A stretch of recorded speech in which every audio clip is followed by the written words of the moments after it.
Hari Om, Namaste, welcome everyone to day 63 of 108 days of Surya Namaskara or Sun Salutations challenge.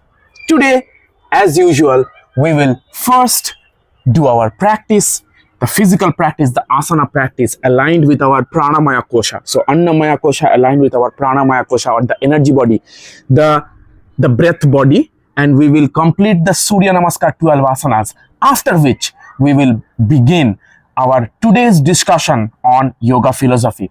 So if you remember from the 62nd session, which is right here, if you haven't watched it yet, so we talked about what happens if one is, the yogi, the practitioner is on the path of ahimsa, non-violence, inside out.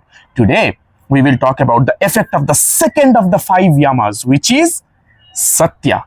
So what happens when the yogi or practitioner is established on the path, on the marga of truth, alignment? Remember when I explained truth, alignment of your thoughts, words and action, truth in everything, truth from waking up and before going to bed, truth in every single step of our day. So basically utmost sincerity, right? So today we will be learning about what happens if the yogi or practitioner is established in truth or Satya. So let's get onto the mat first, get our practice done, and then we go to the philosophy part.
So, today we will be discussing what is the effect if the practitioner, if the yogi is established in truth or Satya, which happens to be the second of the 5 yamas that we have learned. So, what are the yamas? Just a quick recap: Ahimsa, Satya, Asteya, Brahmacharya, and Aparigraha. So, today in Sutra number 36 of the second chapter, Sadhana Pada, Maharshi Patanjali talks about exactly in a very straightforward way what happens if truth is imbibed within us in each and every cell of our body, in each and every action, meaning when we have been assimilated with the truth in our thoughts, words, and actions. Let's learn. Sutra 36, second chapter. Satya pratisthayam karya phalashrayatvam. Karya phala ashrayatvam. Okay? Satya pratisthayam karya phalashrayatvam means one who is established in truth. To them, the fruitions of actions become subservient, meaning they ensure the fruits of the action that they are desiring of. Well, of course, yogi does not do the action because they are desiring the fruits, but whatever purpose their action has, that becomes guaranteed. Karya phala ashrayatvam means the fruits, the actions, and the fruits of the actions, they become subservient to the practitioner, to the yogi who is performing them. Now, have you ever wondered, we oftentimes say that, why does good things happen to only them, to my neighbors, to that guy, to this girl, to that lady, to that man, not to me, and things like that? Think about this. When you talk about improvements happening, good things happening, I mean here really like flourishing and things happening, meaning something which is benevolent for the entire society. And some people are बोलते हैं ना कि भगवान ने दिया है छप्पड़ फाड़ के, means they have, God has given in bounty to fit to a selected few. It seems like it sometimes, right? I'm sure you know some people like this, at least a few. If not, it is yourself. So why so? Because see, when we say somebody, a human being is sincere, a human being is pujya, means adorable, a human being is admirable, and one human being is admirable. So one of the qualities of that admiration, of attracting that admiration, is truth, sincerity, arjavam, straightforwardness, truth, sincerity. So I told you before during the yamas, Satya means being truthful in our thoughts, words, and actions. Because there are only 3 kinds of actions, right? The 3 kinds of actions are our manasika action, vachika action, and of course kayika. Kaya, manasa, and vacha. So kayika action, manasika action, and vachika action. So these are the 3 actions. If we are being truthful in aligning these 3 kinds of actions, what we are thinking, what we are speaking out, and what we are actually doing, that's the truth, that's the sincerity. And imagine, just, it's not a rocket science, right? It's a very practical, down to earth science. It's a science of righteous living, yoga. So Satya means if you are deciding to say get some project done, or if you are signing up for some program, some project, some big work, small work, whatever it is into your mind. Suppose you sign up for something that you want to show up, and you are saying to people things which are related to what you are thinking, like, you know what, I have a plan of, I will do this, I will do that, and this is my goal, blah blah blah, whatever it is. And whatever you are thinking and whatever you are saying, you are actually taking the action steps and doing them, yeah, one by one, day after day. So whenever there is an alignment, do you not think the actions, the fruits of the actions will come as you desire? Of course there are bhagya, of course there are situations, the pariparshika situations, the peripheral situations, all that. But I am just saying, where does it all start from? All of this means the actions and their fruits, all of that start from within us. The intentioner, or the intentioner, the one who intends to do that action, right? To show up. In this case, the practitioner, the yogi, once they are in yoga through and through, Satya becomes a part of it as one of the niyamas. And remember, niyamas are the social discipline which comes first. So whenever niyama happens, the truthfulness happens, we are being honest and truthful. We are showing up to what we are presenting.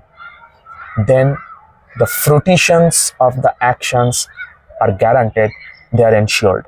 So, Satya Pratisthayam Karya Phalashrayatvam, Sutra number 36 of chapter 2, Sadhana Pada. Similarly, we will learn what happens if one is established in Asteya, Brahmacharya, Aparigraha, little by little in the subsequent sessions. And with that, I want to draw a close to this discussion for today, the 63rd day of 108 days of Surya Namaskara or Sun Salutations challenge. If you have been enjoying these sessions, of course, do watch the playlist, which I will be posting in the pinned comment and in the description. And also, do make sure I'm posting the other videos. For example, video here, which is related to discovering your Ikigai, or the other one, which is related to setting the right mindset. Do watch them and let me know how you are incorporating those things that I have shared there. Thank you so much. Like, subscribe, share, comment. I don't have to repeat that. You know this by now. Thank you. I look forward to seeing you in the 64th session tomorrow. Till then, take care. Hari Om.